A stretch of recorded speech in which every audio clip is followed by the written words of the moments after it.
Injury update for you guys. Bullard did have an ankle, was evaluated, and did come back in the football game.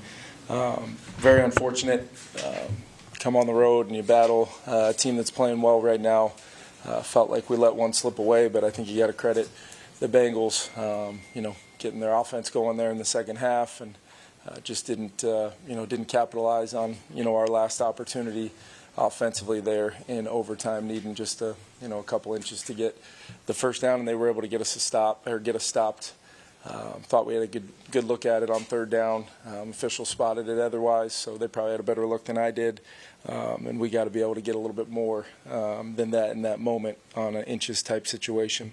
Thought Nick Mullens stepped in, led us to a very efficient day, on offense, some explosives via the play pass, got the run game going. Thought Ty Chandler was outstanding, and then defensively, played a great first half that allowed us to really score on our first drives of each half and at least generate a lead that we were unfortunately unable to hold on to there. But you got to credit Jake Browning and Zach and their offense for hitting the gas there in the second half a little bit.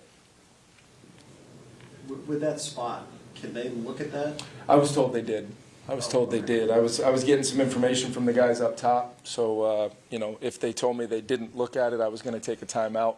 But I was told that they did look at it, and guys upstairs were still saying it just would have come down to that point. It just would have come down to was there the visual evidence. I think the guys up top were looking at their view of it, looking down and seeing Nick's second effort there, and actually the guy on our sideline.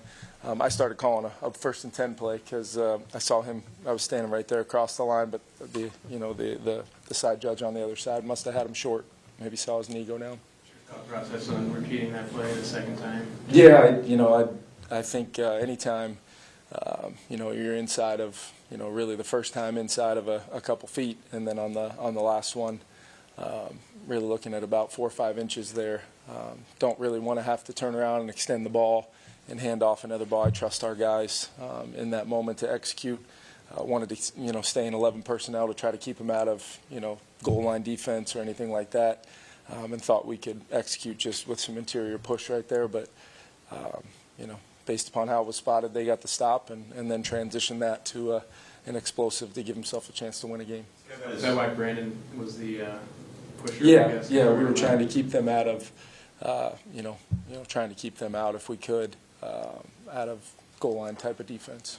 Coach, what is it about the defense late in games when you guys are one stop away from winning, and it seems like that backside dig always comes available, especially these last 3 or 4 weeks? Yeah, I think teams are probably seeing a way to if they're able to hold up, if we send a pressure, that's one thing. If we don't, they're trying to find some pockets in our zones, and there's been some dagger type throws like you're saying on the dig cuts, and we've got to find a way to crowd that area of the field and make them throw it somewhere else. And I know that defensively, I know our guys were battling all the way down to the very end, and that's where you got to give them credit for making a few of those plays there. 3rd and long, they get a play, they get a throw there to Higgins for the touchdown, and then the Boyd catch on another one. So they made some huge plays that they really had to make with how the game was going. I did like our offensive response to take the lead back after they were able to tie it up on the road in this environment. So that was really a positive to see. But once again, didn't do enough when we did get our chance there in overtime to at least give Greg a chance at a field goal.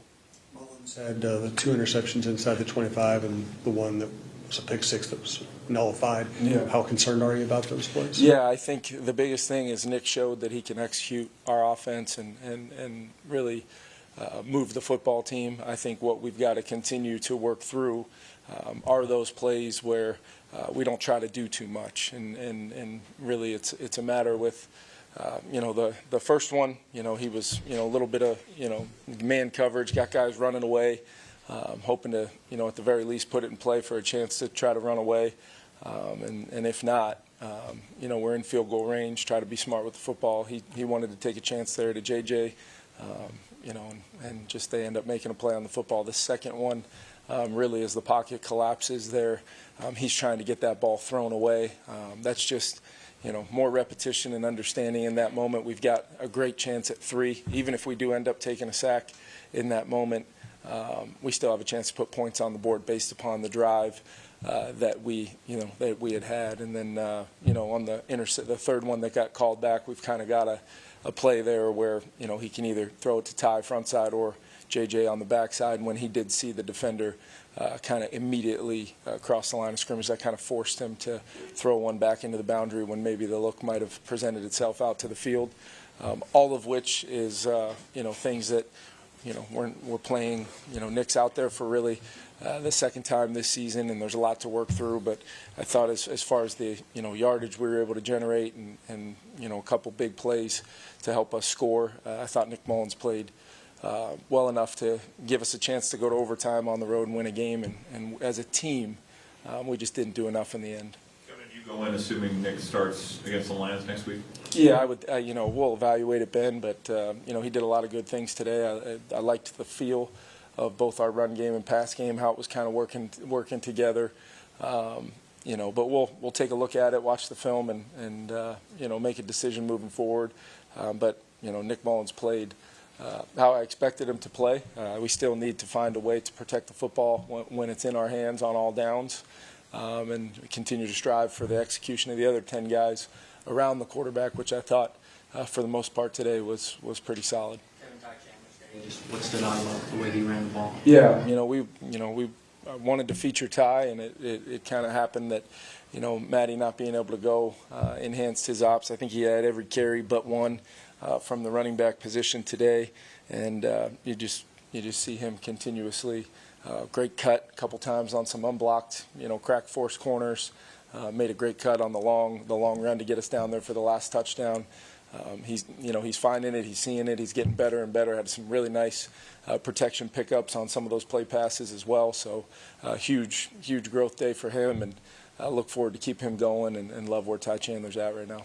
At this point in the season, it feels like must win every week. But after today, what's your message to the team, and what are you looking for from your leaders? Yeah, that's a great question. I think we've got to understand and evaluate this really hard, players and coaches, of, hey, throughout the 60, really almost 70 minutes of football there, where were the plays where, we could have maybe gave ourselves a better chance to either put the game away or maybe get one more stop, make them snap it one more time, whatever the term is, and then continue to find those one-play phases in the kicking game where we're stealing yardage, we're possibly turning the football over. I thought Najee had a great effort on that one late in the game that was very, very close to possibly being a turnover forced.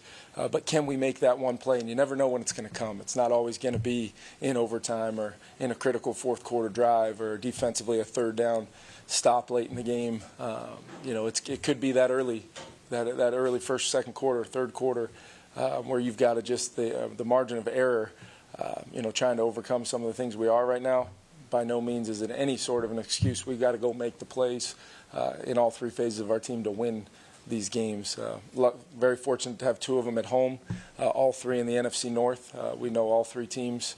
Really the two teams that will play are playing good football right now. We're going to need to put together some good plans, try to get as healthy as we can, and go attack every opportunity to go try to win them all.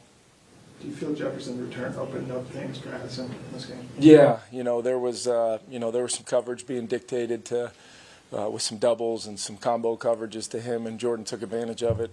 He single covered on that touchdown, kind of screaming underneath there. Nick found him, what a catch, and finished there.